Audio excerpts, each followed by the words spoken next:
Madame la maire, monsieur le préfet, chers collègues, le monde entier, la France, Paris sont touchés par une crise sanitaire inédite. Tous, nous pleurons nos morts. Notre groupe apporte son soutien le plus total aux familles endeuillées. Nous soutenons les propositions visant à les accompagner dans le deuil. Nous remercions tous ceux qui soignent au péril de leur vie, les médecins, les aides-soignants, les infirmières, les internes, les brancardiers, les pharmaciens, tous les professionnels de santé. Leurs efforts, leur courage, leur sens du devoir rendent les Parisiens et les Français fiers. Les acclamations et les applaudissements, quand sonne 20 heures, chaque soir, le prouvent. Un grand merci aussi à ceux qui nous permettent de nous nourrir et de continuer à vivre une vie la plus normale possible. Caissières, kiosquiers, boulangers, restaurateurs, routiers, livreurs, agriculteurs, ils ont été cités, et toutes les entreprises qui travaillent dans des conditions si difficiles. S'ajoutent ceux qui participent à l'effort de solidarité, bien sûr, les forces de police, les pompiers, les forces de secours, monsieur le préfet, les professeurs des écoles qui accueillent les enfants des soignants, ainsi que les bénévoles et voisins de quartier qui viennent en aide aux personnes les plus fragilisées, les éboueurs qui essaient de garder nos rues propres, et à tous les agents de la ville de Paris, eux aussi durement touchés. Et c'est aussi envers les Parisiens qu'il faut nous tourner. En restant confinés et en respectant les gestes barrières, ils agissent au service de tous pour la santé de chacun. Nous devons leur dire que leur geste est admirable et loin d'être anodin. Il est même crucial. Retenons ces chiffres. Toutes les 8 minutes, les Français sauvent une vie en restant chez eux. Voilà le résultat de leur civisme. Nous le voyons, toute la société est mobilisée, unie dans l'adversité. Pour faire face à cette crise exceptionnelle et pour permettre à la population de vivre au mieux ce confinement indispensable, l'État et la ville agissent. Les mesures prises reposent sur les scientifiques, sur la société, sur les élus de terrain également. Dans la période, le rôle des élus est de contribuer avec humilité, dignité et sens des responsabilités, d'apporter du positif dans cette période si rude. Notre groupe a ainsi fait un certain nombre de propositions dans une lettre en date du 31 mars dernier sur l'alimentation et le ravitaillement en produits frais issus des marchés découverts, sur l'appel à la mobilisation pour la production de masques, sur le renforcement du suivi des personnes isolées ou encore sur le soutien aux entreprises fortement impactées. La ville de Paris a annoncé des actions qui vont dans ce sens et qui ont repris ces thématiques. Nous, élus locaux, nous avons une responsabilité particulière dans cette crise. Faire remonter les demandes de terrain et les préoccupations des Parisiens, faire savoir quand il existe des difficultés dans l'application des mesures et énoncer des pistes de progrès. Nous continuerons d'agir en ce sens dans le cadre du déconfinement. Aujourd'hui, en effet, il s'agit de préparer une nouvelle étape dans la gestion du coronavirus, celle du déconfinement très progressif annoncé par le président de la République pour le 11 mai prochain. La vie ne reprendra pas son cours comme avant, nous le constatons tous ici aujourd'hui. Un plan sera présenté par le Premier ministre cet après-midi et débattu à l'Assemblée nationale.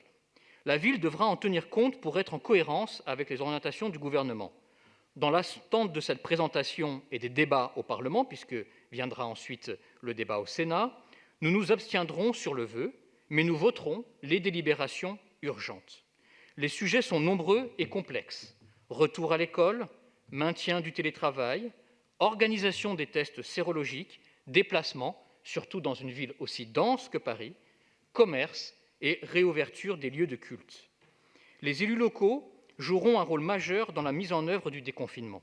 Il faudra bien sûr que chacun agisse dans ses domaines de compétences, mais aussi en bonne intelligence avec les autres acteurs, les agences régionales de santé, mais aussi les communautés professionnelles territoriales de santé, avancées utiles pour coordonner les médecins libéraux dans la période. Le déconfinement sera le succès ou l'échec de tous. Une fois le cap donné, la stratégie nationale fixée et précisée, parce que la France est diverse dans ses territoires, il faut donner aux maires, aux départements, aux régions, la faculté d'en choisir les modalités pratiques les mieux adaptées. Et apparu notamment aux maires d'arrondissement qui sont chargés de la proximité. Beaucoup d'élus, toutes tendances confondues, ont fait des propositions intéressantes et pragmatiques. Vous les prenez en compte et pour cela, nous vous en remercions. Nous souhaitons qu'après les annonces du Premier ministre et le débat au Parlement, un point relatif à un plan consolidé de déconfinement parisien soit présenté aux élus du Conseil de Paris. Validé, renforcé, enrichi, le plan adopté sera plus efficace. Il faudra par ailleurs sans cesse rappeler que tout cela ne signifie en aucun cas la fin du virus au 11 mai. Distanciation sociale, gestes barrières, port de masque, gel hydroalcoolique ne seront pas abandonnés. Une recrudescence est hélas possible.